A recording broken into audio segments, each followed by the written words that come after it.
Hello everyone and welcome back to another AFK journey video. In this video we will be doing AFK stage testing of Cyran on All Grey Gamer's account. We already recruited him until Paragon 2. You guys can check out that video of our pulls and see how lucky we got.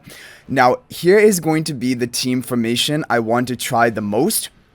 So what I've been noticing in the higher stages of AFK is that Lorson has become a bit of meta for AFK stages because he allows you to burst harder than other wilder heroes can. When you get to the higher stages and you want to push at a real big deficit, having damage is really important. And so we have basically 4 different forms of damage on this team: Tasi, Iron, Lorson, and Cyran. We're going to have Lorson and Cyran on the Wilder buff tiles, and Tasi and Iron on the Stellar Bond of the Twins with the Frostfall spell because we're going to be casting a lot of ultimates. Now let's go ahead and do some AFK stages.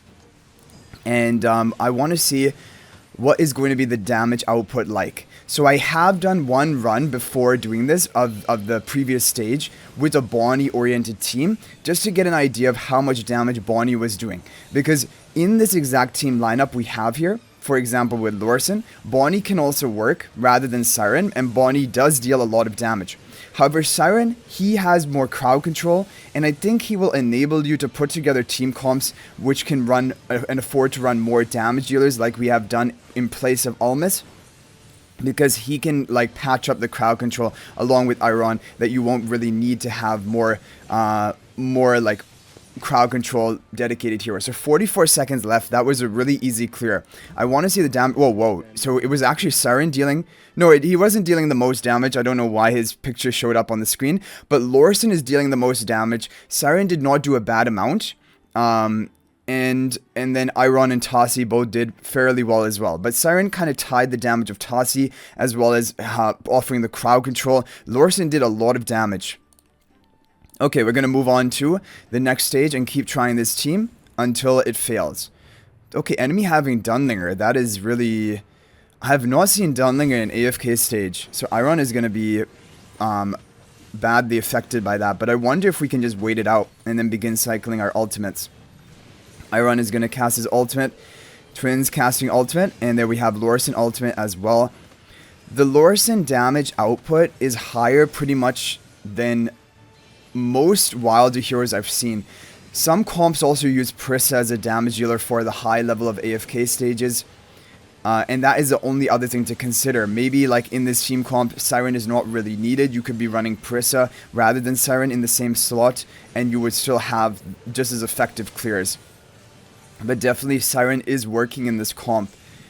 But I want to find a stage where we're actually challenged. Here the Dunlingr is pretty tanky, so it's a bit of a challenge because this team doesn't have great single target damage, right? It's mainly going to be AoE, working down the enemies, and this Dunlingr has a massive shield. We might not be able to kill him, in which case we will have to try a different team. Because all things considered, it does seem like Bonnie has a higher damage output compared to Cyran, definitely. Yeah, we're not even able to break the shield of the Dunlingr here. Okay guys, we managed to break through with the Harak team, or I think we did, because we got the Devourer from Harak onto the Dunlingr when his HP got low enough. And now we hopefully will be able to clean it up. But this was a really difficult stage. We saw that even with Bonnie, it wasn't really like an easy clear that we could get onto the Dunlingr. And so we'll keep trying Cyran more in the future stages, and I do want to try him in more Lightbearer team comps rather than just the Lorson team. So let's go ahead and try for the next one. Take a look at the recommended formations, and then we can try Cyran. Okay, so again, Bonnie Lorson is doing well. However, in that team, it might just be better to be running Bonnie as a final member, or even Prissa as the damage dealer, rather than Cyran. Because Cyran, yeah, his damage is not usually going to be as high as Bonnie, and usually not even as high as Prissa. So now what we're going to do is we're going to try our own team comp, which is going to be Cyran and the Lightbearer heroes, if we can find them. So it's going to be Rowan and Hugan. And then as the final hero here, we're going to need a damage dealer like we've done before. We have run Bonnie. I think Bonnie is probably the best option as a damage dealer for AFK stages. People were wondering whether Carolina can work, and I do want to try that. And I had another idea, actually. I had an idea of locking the Rowan in the back. because then he doesn't wander off from the team. If the Rowan is locked in the back here, basically, he will have to give energy to all of your allies. He will not be able to wander, for example, into the enemy territory and leave your heroes in the back. So that is my plan. With the Frostfall spell, let's go ahead and give this team a try. We have the Charms of Hugin onto the Bonnie for higher damage from her. Okay, Rowan is going to be locked in the back, providing energy to all of your allies, or the allies which matter. Okay. So, I mean, this seems pretty good. We've looped up all the enemies. We are controlling them. Now, the question is, will we have the damage to actually break through them? Because that is really the issue in the higher AFK stages. Is your damage going to be enough? And if it isn't enough, then that is a reason why maybe this comp is not going to be that viable. Okay, so Rowan has still made his way up towards the front. He's still buffing up our team with energy, though. 56 seconds left. Does look like we're on track to be able to clear them here. And definitely, with all of the energy boosting, we're going to have rapid cycling of ultimates. And that should be enough to permanently lock down the enemies. Also keeps triggering the Frostfall artifact. Bonnie does jump out of range of the Bonnie's, or of the... Bonnie, yeah, jumps out of range of the Rowan's energy from his ultimate, unfortunately, a lot of the times. However, he still does manage to hit her sometimes, like right there. Okay, execution mark is planted. The execution mark threshold is just really, really low. Like, it doesn't feel nice when you see that. Like, even Odie's execution mark ends up being higher than that. Okay, 21 seconds left. Looks like we are going to be on track to get the clear here. People are wondering whether this team can work with Carolina rather than Bonnie as a damage dealer. So I do want to try that. Okay, let's take a look and see what we have. So Bonnie did double the damage of Cyran, which is definitely a lot higher than, Cyran's damage output. Now we're going to move on to the next stage. Okay, we have Brutus, which will be interesting to see whether we can execute her with the Cyran mark. So let's go ahead and give this same team a try. Rowan going to be locked in the back. It would be ideal if Bonnie could just stay on that mechanized bond tile, but unfortunately she has to jump all over the place. And she jumps back, but she's not. Okay, she jumps back onto the mechanized bond tile, which is really nice. Okay, all the enemies are grouped up. Then we get another ultimate from Cyran. Execution mark is planted on them. The thing with Brutus, though, this is the thing I talked about, is that because his invincibility can proc when he takes fatal damage, if you deal fatal blow, that is actually a higher damage output amount than where the execution mark is placed, the execution will still not be able to go off, because he will then trigger his invincibility when he is above the health of the execution mark. But I believe, yeah, and I think even the okay, wow, this is looking really good. This is a really easy clear. 48 seconds left. Maybe this is the comp which has the most potential, because the Lorison comp seems to be working better just with Bonnie as a 5th member. Like, if you're going to run Wilder and Twins, it seems like Bonnie as a 5th member is just better for the damage and stuns. But if you're going to go for the Lightbearer comp, then Cyran fits in just to trigger that factional talent, and Bonnie can still fit in as a 5th member. But it's crazy how Bonnie is seeming to be such a great AFK stage damage deal for the high deficit floors. Okay, Bonnie, Lorison, and Wilders. So I think we're going to try with our same team comp, but rather than Bonnie this time, I want to try Carolina. For people who might not have Bonnie built, they're wondering, can Carolina also work? And I'm also interested to see that. The interesting thing here is we will permanently lock, so Carolina will be locked behind the Hugin for the mechanized bond. That's one value. The other thing is Rowan is going to be locked in the corner, meaning he's going to permanently boost up my entire team of their energy.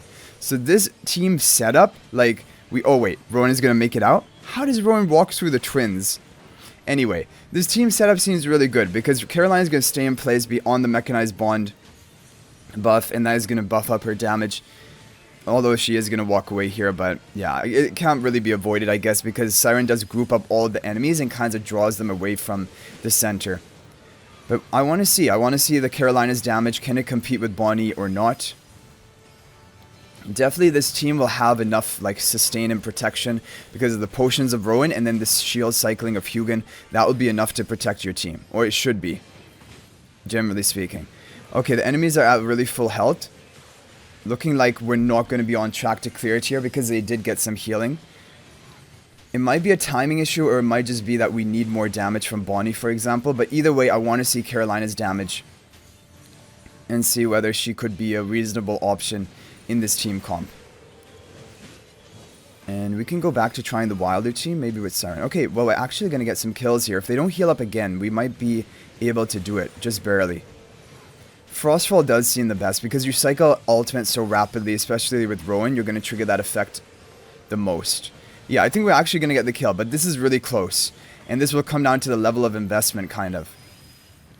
Because if you're not high enough level, then you're going to not be able to get the clear here, because it was just a damage check.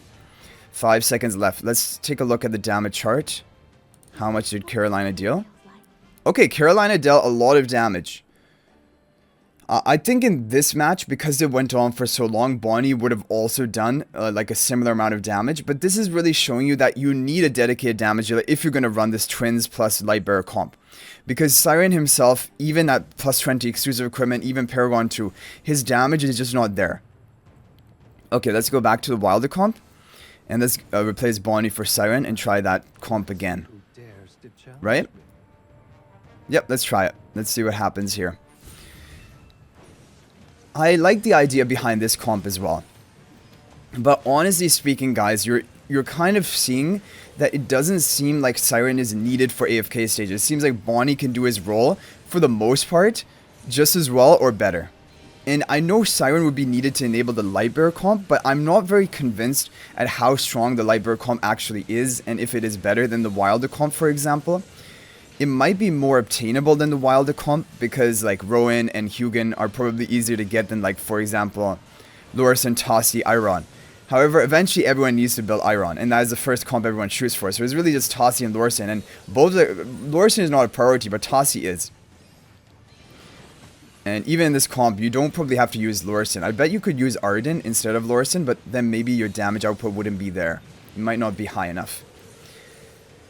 So overall, this is kind of showing the usefulness of Cyran in AFK stages.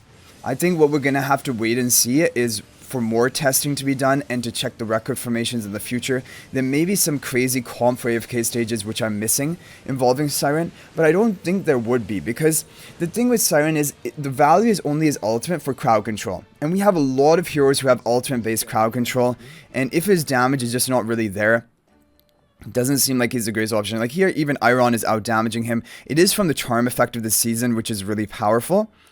But yeah, I mean, Cyran has decent charms as well. He's really highly upgraded in this comp. You would expect him to deal more damage as a mage, you know? He should be almost a dedicated damage dealer, but he isn't. He's mainly just a crowd control utility hero. So anyway, guys, if you have any other opinions on Cyran, you can leave them in the comment section. What do you think about Cyran in the two different AFK stage pushing comps, the Lightbearer team or even the Wilder team?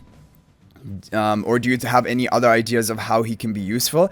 We'll have to wait and see about all of that as well. So I hope you guys enjoyed the video. Thank you for watching. And I will be doing a PvP testing video coming up soon as well. So you guys can look forward to that. Or you can check out our recruitment session video where we pulled Cyran and I'm not going to spoil it, but thank you guys for watching. I'll hopefully see you in the next video. If you're not already subscribed to our YouTube channel, please subscribe. We're on our road to 20,000 subscribers. And also, guys, join my AFK Journey Discord server. There's a link to that in the description of this video. But I'll hopefully see you guys in the next video. And until then, everyone, peace out for now, and thank you for watching.